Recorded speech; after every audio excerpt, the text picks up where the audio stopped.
and welcome back to our channel. I'm Colleen and this is Our Blessed Life. In this video, I'm going to talk about how we do summer school, what we do during the summer, how our schedule is different, and what both of my girls are going to be focusing on this summer. Love changes every heart, and any heart can change you. So first I'll tell you about how we schedule our summers. Usually what we do is we will take about a month off of school. We finished school around the 14th of May and took about a month off. We started school back today on June 15th. And now we're going into 3-day school weeks. So we're doing school usually on Tuesday, Wednesday, and Thursday, although I really don't worry about what day it is. We can move it around however we need to, but just trying to get 3 days of school in. We'll do that for several weeks, and the last 2 weeks of July is when we will pick up with normal 5-day weeks. However, we still won't be back to a full schedule at that point.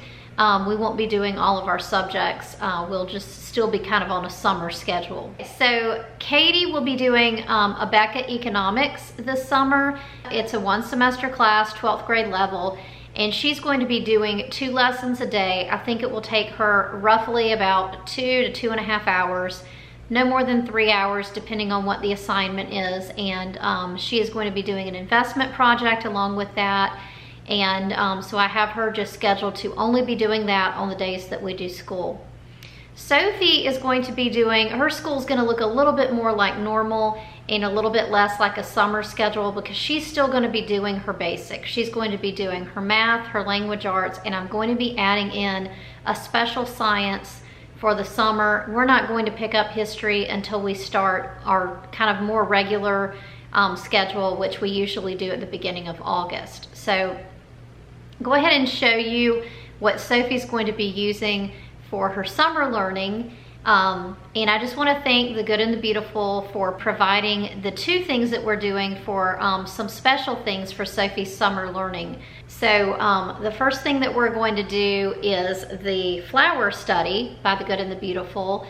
And this book, like I said, was provided to me by the Good and the Beautiful. We have just started this. Sophie really loves it. It's really a beautiful book.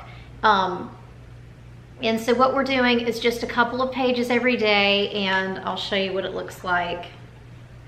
So each page has a separate flower, and it gives you some details, but not so many details that Sophie is bored by it. And we just learn a little bit about each flower every day. The way we're doing it is we're doing 2 pages a day, so that will be 2 flowers each day, and they're in alphabetical order in the book.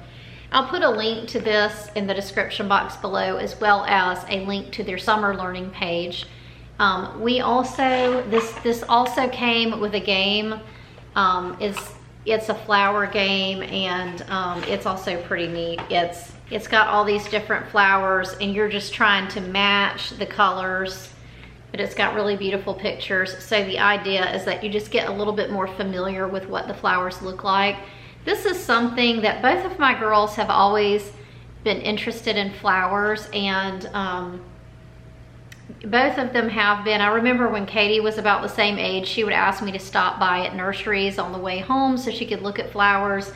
And so these are just really beautiful pictures. She was always trying to identify them, and Sophie has shown a lot of interest in this as well. But the way I'm going to use this game is during our 3-day summer weeks, I'm just going to use this with Sophie 1 day a week, and we'll play the game, and she'll get to see the pictures and get a little bit more familiar with them. Sophie's really good with things that are more for memory, so I think this is actually going to be a really good fit for her. So this is what we're doing for just like a little science unit study for this summer. And then in addition to that, Sophie is going to continue with Happy Cheetah. She's in workbook 3 now. She is on lesson 18 in workbook 3, which is the second half of 1st grade. And when she finishes this, which it's a fairly big workbook. Again, I kind of take the workbooks apart, but this is how many sheets she has to do. So I took it apart and 3-hole punched it just so I can put it in the portfolio. But she's still working her way through this, and when she finishes this year, we'll move into Happy Cheetah Workbook 4, which is the 2nd grade book. And then I'm hoping when we finish that we will be able to move her into the Good and the Beautiful Language Arts level 2. So that's what I'm hoping to do with her. Sophie really loves the Good and the Beautiful Language Arts. However, it just hasn't been a good fit because it has moved too fast to this point. So I'm hoping that we can move back into that or some other sort of more mainstream program. Happy Cheetah is a program for struggling readers and special needs students. And it does end with workbook 4 in grade 2. So we will have to move to something else. So for Happy Cheetah, these are the little readers that she's going to be working with.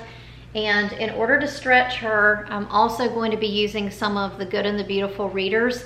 This is one that the Good and the Beautiful sent me. It's called A Crown for Kate.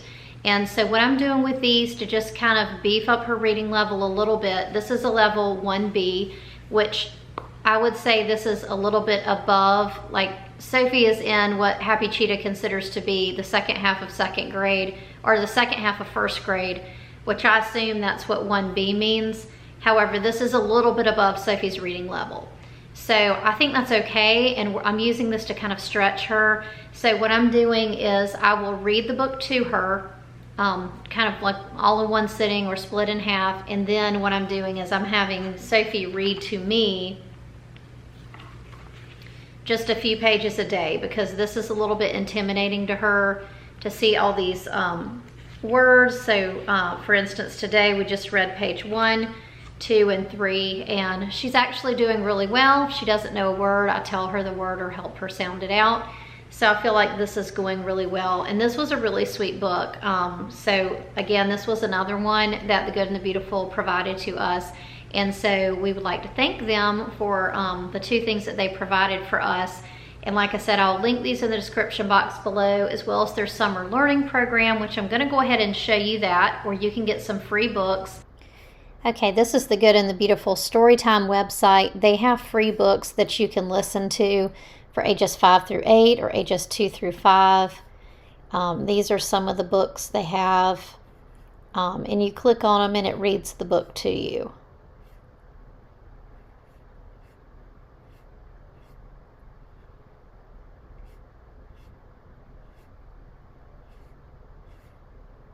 Okay, and then they also have them for ages 5 through 8.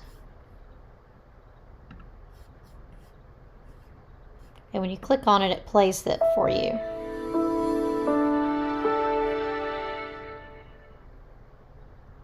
City Birds by Lucy and John Hawkinson. City birds.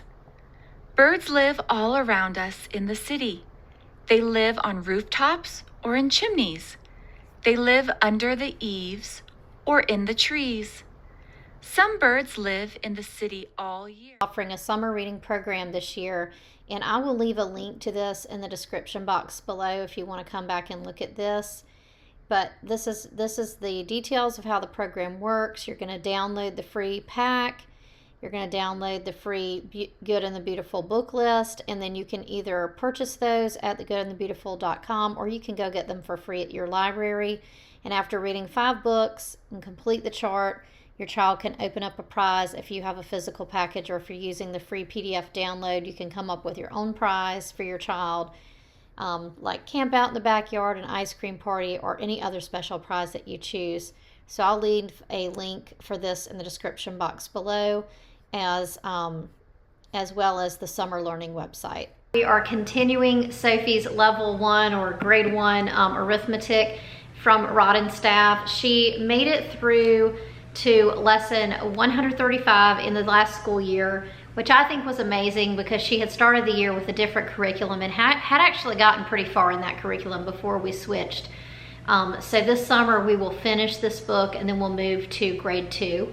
I'll link to a video where I talk more about Rod and Staff math, but it also comes with these little drills, and then it comes with workbooks with the different pages. It's 2 pages per day. The first page is usually like a facts practice, and the second page is usually other skills. What I do with these though is I cut them out of the workbook, I 3-hole punch them, and I put them in a folder just so that they're easier for us to use. So this was a quick look at what we're going to be doing for summer learning. I'm going to leave you with this link for the Good and the Beautiful with their summer learning website, where they've got some notebooks, handwriting, creative writing, drawing, musical multiplication, and all kinds of things that can keep you learning all summer. I hope you enjoyed this video. If you liked it, please give it a thumbs up. Don't forget to subscribe, and we'll see you next time. Bye.